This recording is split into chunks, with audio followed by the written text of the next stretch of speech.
कहानी की शुरुआत में हम शैरन नाम की एक 45 साल की विधवा से मिलते हैं। कुछ महीने पहले किसी ने रात में घर लौटते समय उसके पति को चाकू मारकर मार डाला था और कातिल का अभी भी पता नहीं है। शैरन अपने नुकसान से पूरी तरह टूट चुकी है। उसका एक बेटा है जिसका नाम एंथनी है, जो भी अपने पिता की मौत से बहुत दुखी है। ये समय शैरन के लिए बहुत मुश्किल था, फिर भी उसने अपना काम जारी रखते हुए अपने बेटे की देखभाल की। अपने पति की मौत के बाद उसकी जिंदगी से हर तरह की खुशी गायब हो गई और वह अकेलेपन से जूझ रही थी। शैरन का एक पुलिस ऑफिसर दोस्त भी है जो उसके पति के केस की जांच कर रहा है। वह शैरन से मिलता है और उसे भरोसा दिलाता है कि वह जल्द ही उसके पति के कातिल को ढूंढ लेगा। ये ऑफिसर शैरन को बचपन से जानता है, क्योंकि वे दोनों एक ही स्कूल में पढ़ते थे।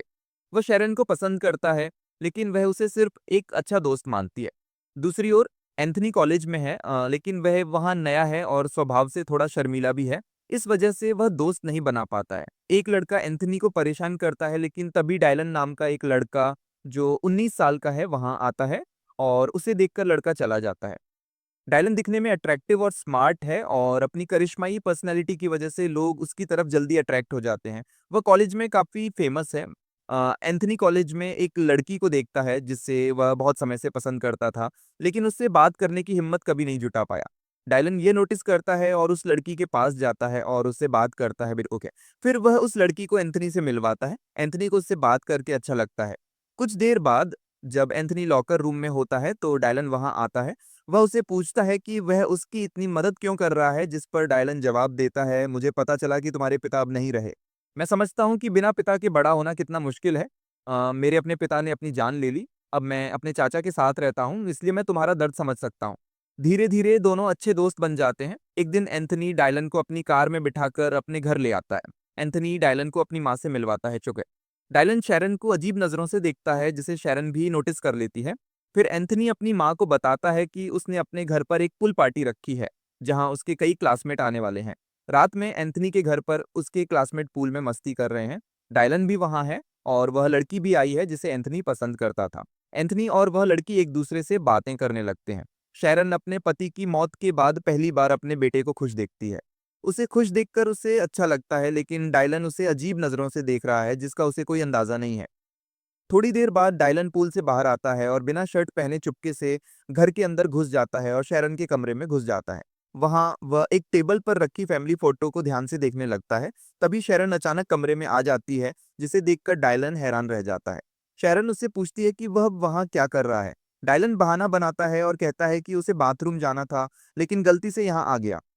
फिर वह शैरन की तरफ देखकर कहता है, मुझे पता है कि पति के बिना जीना कैसा लगता है, क्योंकि मेरे पापा भी अब इस दुनिया में नहीं हैं। मुझे उनकी बहुत याद आती है। उसकी बात सुनकर शैरन को डायलन के लिए बुरा लगता है। इसके बाद डायलन उसे पूल पार्टी करने देने के लिए थैंक यू कहता है और वहां से चला जाता है। इसी बीच डायलन को पता चलता है कि शैरन अपना दूसरा घर बेचना चाहती है, क्योंकि उस घर में उसके पति की यादें उसे बहुत परेशान करती हैं। यह घर एंथनी और शैरन को उसके पति ने गिफ्ट किया था। शाम को डायलन शैरन के साथ घर देखने जाता है।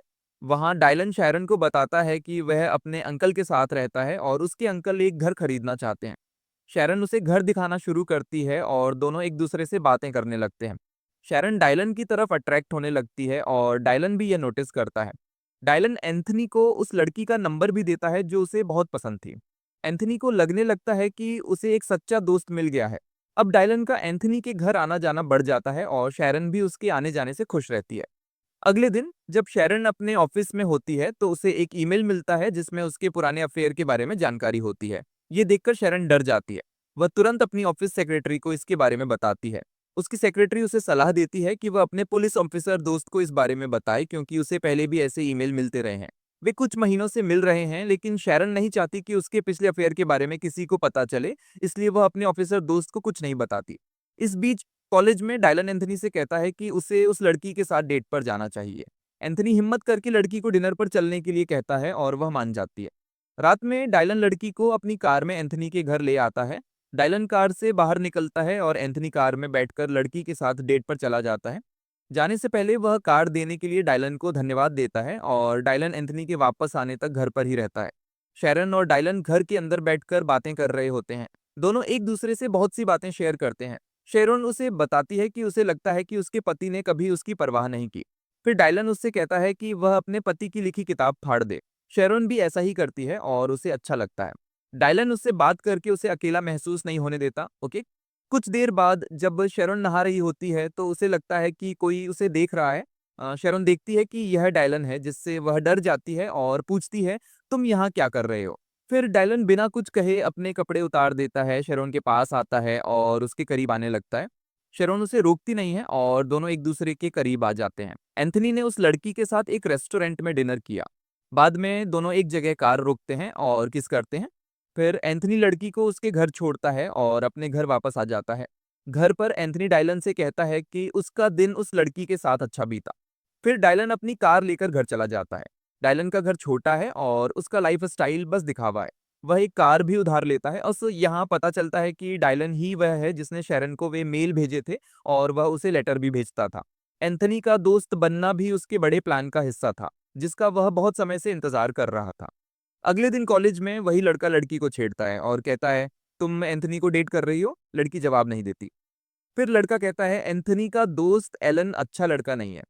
अगर तुम्हें मुझ पर भरोसा नहीं है तो तुम उसके ऑफिस में रखी फाइल देख सकती हो। शैरन अपने घर पर होती है जब उसे डायलन का एक मैसेज मिलता है, जिसमें लिखा होता है कि वह उसका दूसरा घर फिर से देखना चाहता है। रात में शैरन अपने दूसरे घर जाती है, जहां डायलन उसका इंतजार कर रहा होता है। डायलन शैरन के पास आता है और दोनों एक दूसरे को किस करने लगते हैं। फिर हम देखते हैं कि कुछ दूरी पर एक कार रुकती है और अंदर कोई उनका वीडियो बनाने लगता है। डायलन और शैरन किस करते हुए कमरे में जाते हैं और करीब आते हैं। अगले दिन लड़की कॉलेज में एंथनी के पास आती है और उसे एक वीडियो दिखाती है जिसमें उसकी माँ और डायलन किस कर रहे हैं। इसका मतलब है कि उसने कल रात कार के अंदर से वीडियो रिकॉर्ड किया था। वह एंथनी से कहती है, मैंने उस लड़के पर भरोसा किया और चुपके से ऑफिस में डायलन की फाइल चेक की। फिर मुझे पता चला कि वह 21 साल का है और उसने बहुत पहले ही अपनी पढ़ाई छोड़ दी थी। मुझे तुम्हारे दूसरे घर बुलाया गया था जहां मैंने तुम्हारी माँ को उसके साथ देखा था, लेकिन उसने मुझे जानबूझकर वहां बुलाया था ताकि मैं उन्हें साथ देख सकूं। ये सुनकर एंथनी चुपचाप वहां से चला जाता है और लड़की भी जाने लगती है। लेकिन तभी डायलन उसके पास आता है, उसका फोन छीन लेता है और अपने और शैरन के किस करने का वीडियो अपने फोन में सेव कर लेता है। लड़की गुस्से में अपना फोन लेकर जाने लगती है, लेकिन डायलन उसका पीछा करता है। शैरन अपने असिस्टेंट के साथ घर पर होती है जब उसे पता चलता है कि किसी ने उसके और डायलन के किस करने का वीडियो ऑनलाइन अपलोड कर दिया है। ये देखकर शैरन परेशान हो जाती है। तभी डोरबेल बजती है और शैरन देखती है कि उसका ऑफिसर दोस्त आया है। वह उसे बताता है कि उसे उसके पति के मर्डर केस से हटा दिया गया है, क्योंकि केस आगे नहीं बढ़ रहा था। शैरन उसे डायलन के साथ अपने वीडियो के बारे में सब कुछ बताती है और वह ये भी बताती है कि उसे पहले अफेयर के बारे में बहुत सारे ईमेल और लेटर मिलते थे। शैरन की बात सुनकर ऑफिसर को बहुत बुरा लगता है और वह कहता है, अगर तुमने मुझे ये सब पहले बताया होता तो शायद मैं केस सॉल्व कर सकता था। ऑफिसर को भी ये जानकर दुख होता है कि वह डायलन के साथ इसलिए जुड़ी हुई है क्योंकि वह उससे बहुत प्यार करता है। शैरन उससे माफी मांगती है, लेकिन गुस्से में वह वहां से चला जाता है।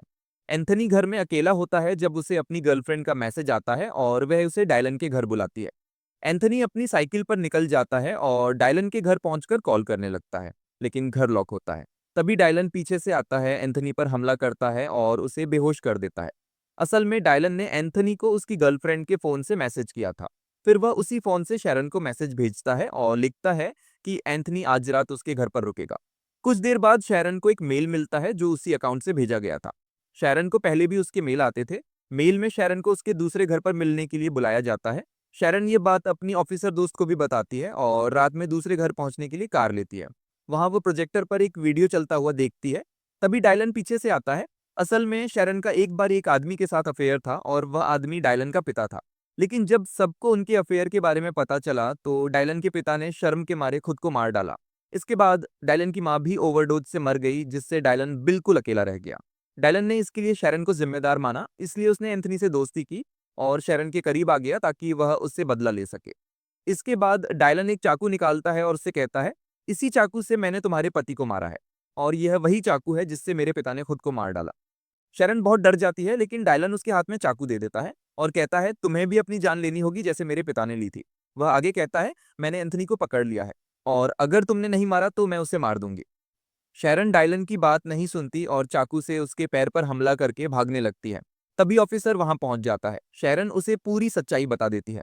वह बंदूक लेकर डायलन को ढूंढने लगता है, लेकिन डायलन वहां से पहले ही भाग चुका होता है। अब शैरन और ऑफिसर एंथनी को ढूंढने निकलते हैं। वे डायलन के घर जाते हैं, लेकिन वहां कोई नहीं मिलता।